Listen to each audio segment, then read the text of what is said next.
Informasi lain, Saudara, Kompas TV melakukan uji mandiri dengan sampel air dan tanah di sejumlah laboratorium untuk mengetahui kadar timbal di Desa Cinangka, Kabupaten Bogor, Jawa Barat. Lalu apa langkah yang akan diambil pemerintah untuk memulihkan Desa Cinangka? Liputan ini merupakan beasiswa dari AJI Jakarta yang didukung penuh oleh Internews AGN. Dari kotak aki yang masih ada di sini, kita lihat ini cukup berat. Dan ini juga ada fiber-fiber yang tadi disebutkan Bang Alfred bahwa kalau terhidup itu cukup berbahaya buat kesehatan, sakit paru-paru kita.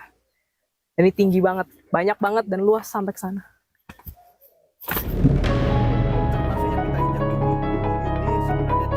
Alfred Sitorus, koordinator program KPBB, menjelaskan baru sebagian limbah B3 yang dibersihkan dan butuh waktu panjang untuk memulihkan Desa Cinangka jika pemerintah tidak sungguh-sungguh.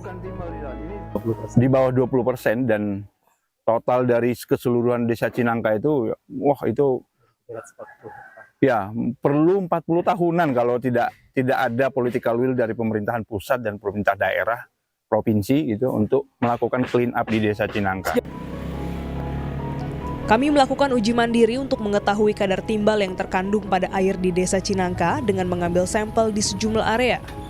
Diawali dari perbukitan Sumber Slek sebagai titik utama agar dapat menghitung jarak antar lokasi.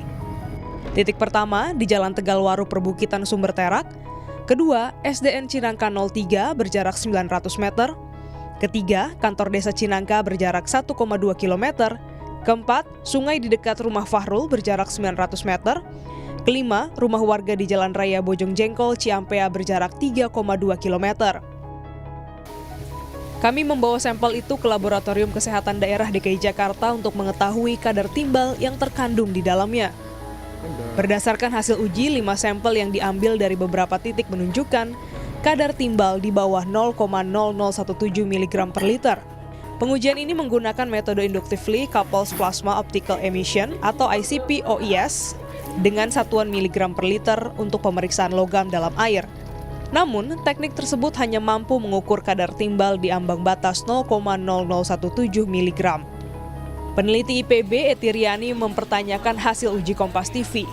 Sedangkan hasil uji sampel ETI yang dilakukan setelah uji mandiri Kompas TV justru masih menunjukkan adanya kadar timbal.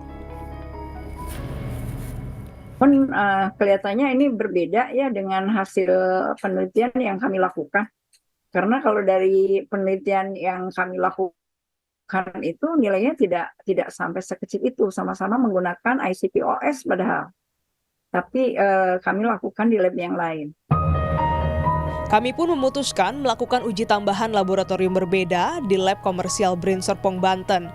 Kami membawa sampel tanah lokasi cemaran dan sekitar kantor Desa Cinangka. Di situ, sebagian limbah dikubur dengan metode enkapsulasi. Hasilnya mengonfirmasi dugaan kandungan logam berat memang masih ada di Cinangka. Antara lain, terdeteksi besi, timbal, silikon, tembaga, seng, timah, dan terbium. Sementara, sampel tanah dari tempat penguburan limbah sudah tak terdeteksi timbalnya lagi. Namun, kadar logam berat seperti silikon, besi, aluminium lebih tinggi ketimbang sampel sumber pencemar. Kesimpulannya, Desa Cinangka masih tercemar logam berat. Yuyun Ismawati, pendiri dan penasihat senior Lembaga Pemerhati Cemaran Limbah Berbahaya Nexus 3 Foundation menilai cemaran tetap ada karena lembaga pemerintah tak mampu benar-benar memutus mata rantai industri peleburan aki bekas. Masalah daur ulang aki bekas bukan hanya urusan Menteri Lingkungan Hidup saja, tetapi antar kementerian. Kompleks isunya, tetapi ini sebetulnya harusnya bisa dilakukan ya, karena apa? Sumbernya adalah otomotif industri. Ya. Setelah berlangsung lebih dari 40 tahun, pemerintah Kabupaten Bogor mengaku masih terus mencari solusi terbaik untuk usaha ilegal ini. Dinas Lingkungan Hidup setempat baru menjadwalkan pemulihan area cemaran limbah B3 tahun depan. Ini juga sudah ada rencana aksi untuk pemulihan di Cinangka itu. Rencana aksi ini berlaku 2023 sampai dengan 2027.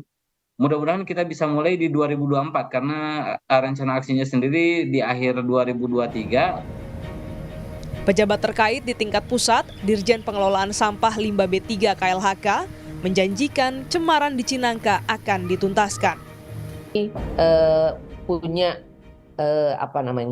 Punya kemauan untuk melakukan pemulihan, tapi tentu saja bertahap ya, 2024. Jadi memang mohon maaf betul bahwa memang ini tidak bisa sekaligus karena anggarannya cukup besar. Jadi tapi pasti kami akan selesaikan.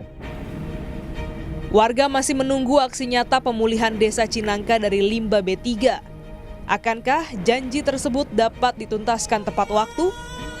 Glenis Oktania, Kompas TV, Jakarta.